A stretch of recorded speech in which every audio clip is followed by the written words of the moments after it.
सांग माने आजिर एही वीडियो रे ब्लाउज रो बैक साइड रो बहुत ही सुंदर डिजाइन रो कटिंग करिबा।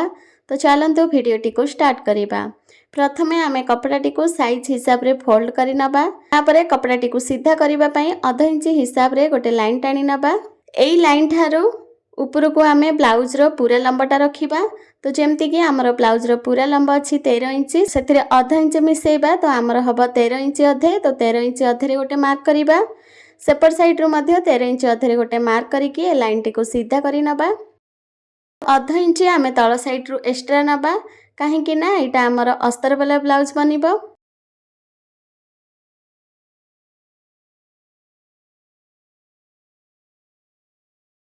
तो देखंतु सांग माने मो साइज हिसाब रे डबल फोल्ड करके कपड़ाटी को काटिकी नै जाईछि। कपड़ार तळ साइड रो आधा इंच रे गोटे मार्क करिबा आउ ए लाइन टी को सीधा करि नबा। एई लाइन थारू ऊपर को हमर ब्लाउज रो पूरा लेंथटा रहिबो। तो जेमती कि मो पूर्वरु ही पूरा लेंथ रखिकी ए कपड़ाटी को काटी नैथिली। तो आपण देखि पारुथिबे ब्लाउज रो पूरा लेंथ हमर 13 इंच अधे अछि। एटा मो बैक ओपन रखिबी, सेथि पई आमे कपड़ार फोल्ड साइड रो आधा इंच रे गोटे मार्क करिबा आउ ए लाइन टी को सीधा करि नबा। जदि आपण फ्रंट साइड रे ओपन करिवे ताहाले बैक साइड रे आधा इंच रे मार्कटा करिवेनी।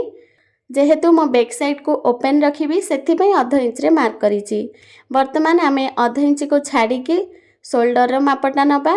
तो शोल्डर हमर 6 इंच अछि, तो 6 इंच रे गोटे मार्क करिबा। आर्म होल लंब म एठी 6 इंच अधे रखिछि। तो 6 इंच अधे रे गोटे मार्क करिबा ए लाइन टी को सीधा करि नबा। वर्तमान आमे छाती रो माप नबा। तो छाती मोर अछि 38 इंच, 38 रे 4 भाग होछि 9 इंच अधे। तो 9 इंच अधे रे गोटे मार्क करिबा आ 2 इंच आमे एक्स्ट्रा मार्जिन नबा।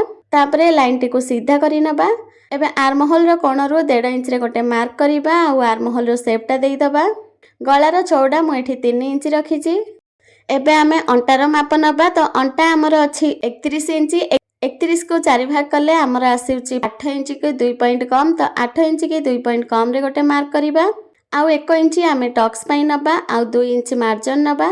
फिटिंग लाइन टी को सीधा करि नबा आउ मार्जिन लाइन टी को भी सीधा करि नबा। अंटार फिटिंग लाइन पर्यंत मापिबा, जेतिकी भी आसुछि ता मझिरे गोटे लाइन टाणी नबा।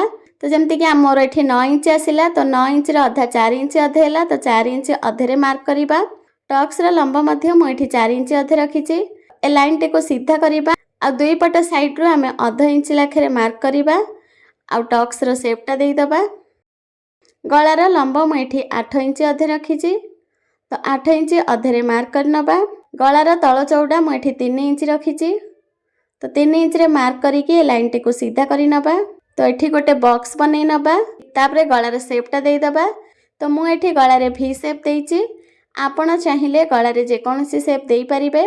तापरे गळार लंब ठारो तळ को आमे 1 इंच रे गोटे मार्क करिबा। पुणी सेही मार्क ठारो 1.5 इंच तळ को गोटे मार्क करिबा। फिटिंग साइड रो 2.5 इंच रे गोटे मार्क करिबा ओ लाइन टी को सीधा करि नबा। फिटिंग साइड रो 2.5 इंच छाडी के गोटे मार्क करिबा।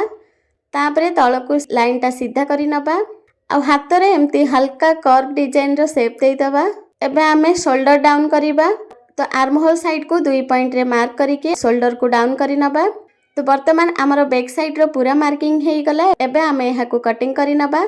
तो देखंतु सांग माने मो ब्लाउज रो पूरा कटिंग करि नेली। तो सांग माने मो एहा को अस्तर ऊपर वर्तमान कटिंग करिछि। परे आमे एहा को मेन फैब्रिक ऊपर रखी की कटिंग करिबा। तो नेक्स्ट वीडियो रे आमे एहा को स्टिचिंग करिबा। तो वीडियोटी भल लागिथिले वीडियोटी को लाइक करंतु, शेयर करंतु, चैनल रे नुआ देखुथिले चैनल टी को सब्सक्राइब करि नियंतु।